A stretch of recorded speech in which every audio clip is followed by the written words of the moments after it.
Hey, this is Pete with Kronik Racing. Today we're going to be assembling the SSR SR70C pit bike. We're going to get going by opening the box. Super simple stuff. Razor blade, cut the box, and there you go. SSR SR70C in its protective cage. Keep it safe during shipping. We're going to grab a Phillips screwdriver and a 10mm wrench and get these 10 bolts out of the bottom of the cage. Hand screwdriver works good, but if you got yourself an electric drill driver, that's going to save you a bunch of time.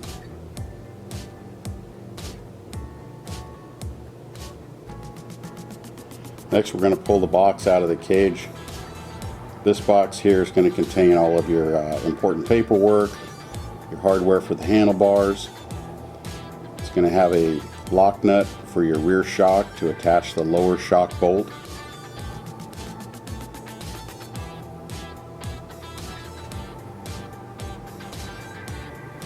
It's a good idea to lay out all your parts ahead of time. That'll keep you organized and make the assembly that much easier.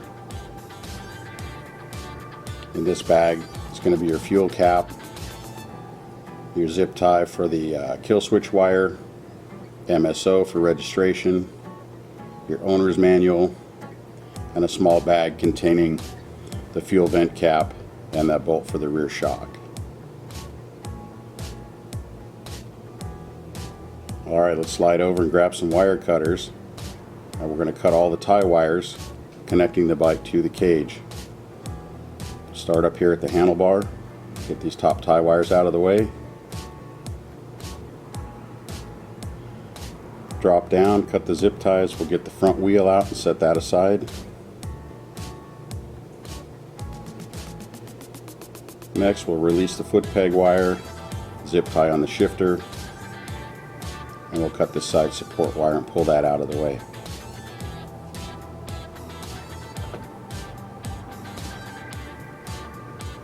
When we'll get in here, we'll release the front fender, which is attached to the rear wheel to protect it during shipping. And we'll cut the zip tie that secures the rear shock for shipping.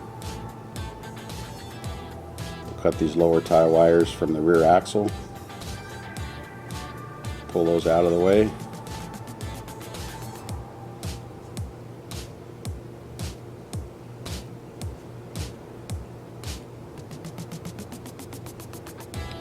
Couple more and we're good to go. Kickstarter zip tie and a couple zip ties that are going to secure the handlebar.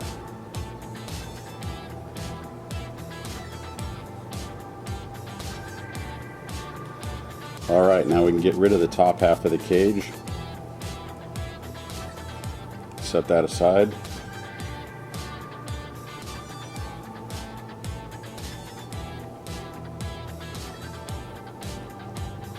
Next, we're going to remove the front number plate. We'll get this out of the way. It'll allow for easier access and routing of the cables when we mount the handlebar. Next step, we'll swing the handlebars up, set them in the lower clamps, and install the upper clamp. It's a good idea to hand thread the bolts, get them started. That'll reduce your chance of cross threading.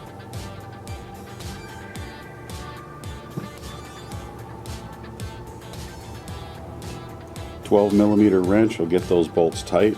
We'll position the handlebars, snug them up.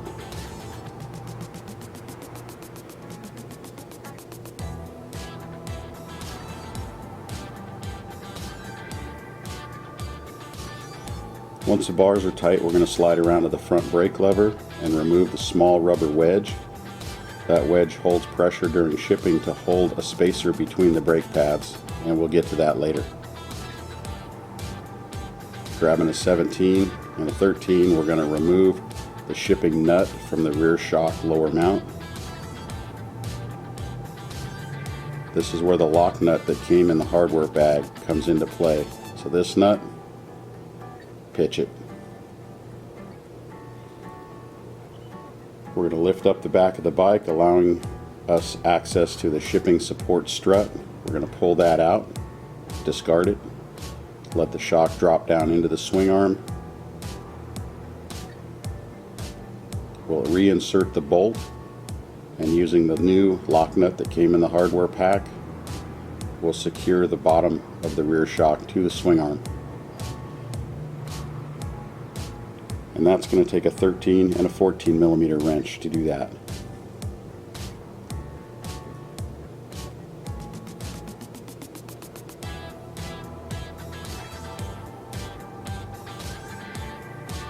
Now with a 17 and a 14, we're going to cut the front axle loose. This will allow us to remove the bike from the cage. If you notice the spacers in this picture, the long spacer will go on the disc side during reassembly. Now if you have a stand, this will make the next few procedures much easier. 5-gallon bucket or milk crate will do just fine. We're going to move on to installing the front fender. The front fender and the number plate are going to be attached to one another with the supplied hardware. This is a good time to get the protective paper off the number plate.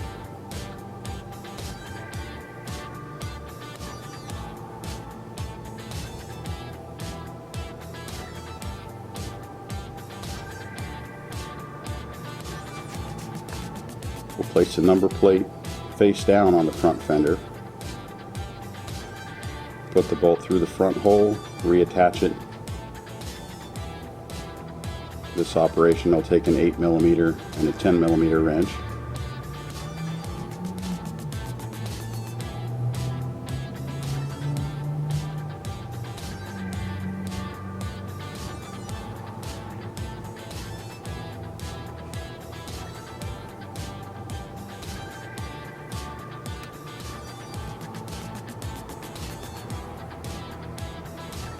Now with an 8 millimeter socket, we'll slide over to the bike.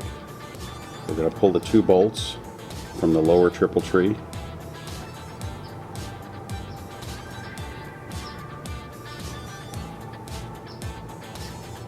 We'll put those 2 bolts through the front fender.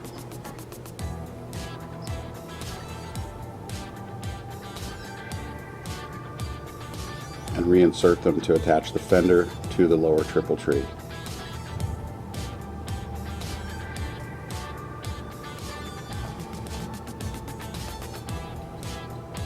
Now using the spacers and upper bolts we removed previously, we're going to set the wires between those 2 bolts and attach the front number plate to the top triple tree.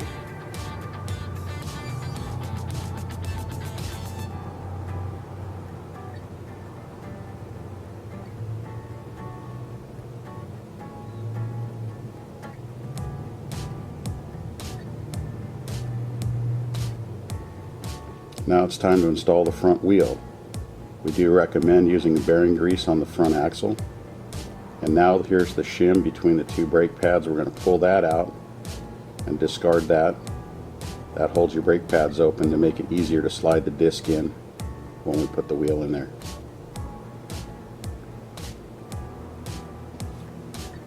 Grabbing your 17 and 14 millimeter wrench. And remember, we're going to put the longer spacer on the disc side of the wheel. Go ahead and slide the disc up in between the pads. Put the long spacer in and push the axle through the front wheel.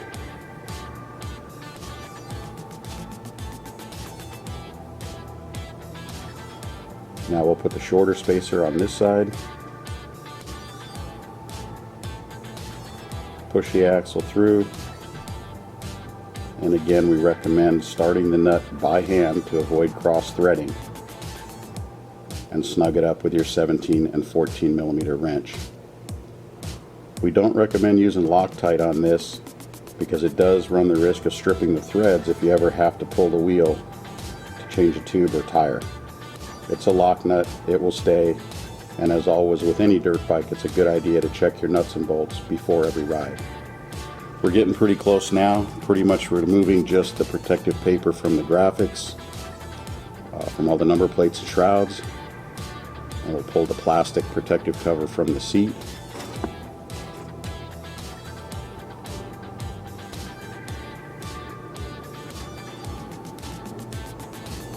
Remove the protective sticker from the top of the fuel tank. The bike will hold 0.8 of a gallon. We prefer to use premium pump gas in these. Pop your gas cap on Insert the vent tube. And lastly, with the single zip tie, we're going to attach the kill switch wire to the handlebar. Just zip that down, snip off the excess.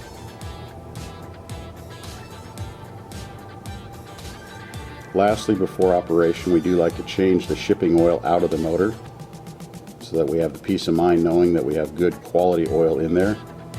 And we recommend any 1030 or 1040 conventional motor oil.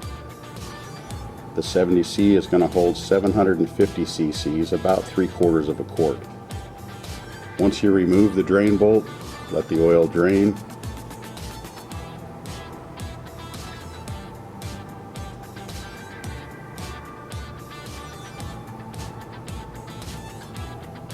Once it quits flowing, reinsert the drain bolt.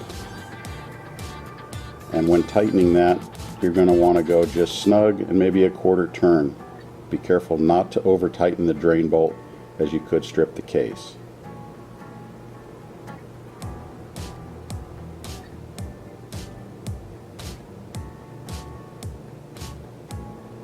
Now we're going to add our oil directly through the dipstick filler hole. On the dipstick, you're going to notice some hash marks. Full will be to the top of these hash marks.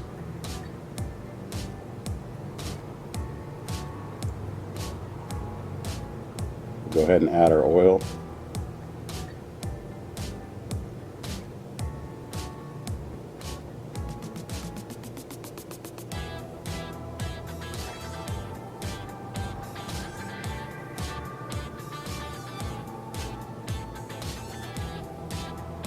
Now that the oil's in, we're going to stand the bike straight up, set the dipstick in the hole, do not screw it in, pull it back out, and there you go, right to the full mark.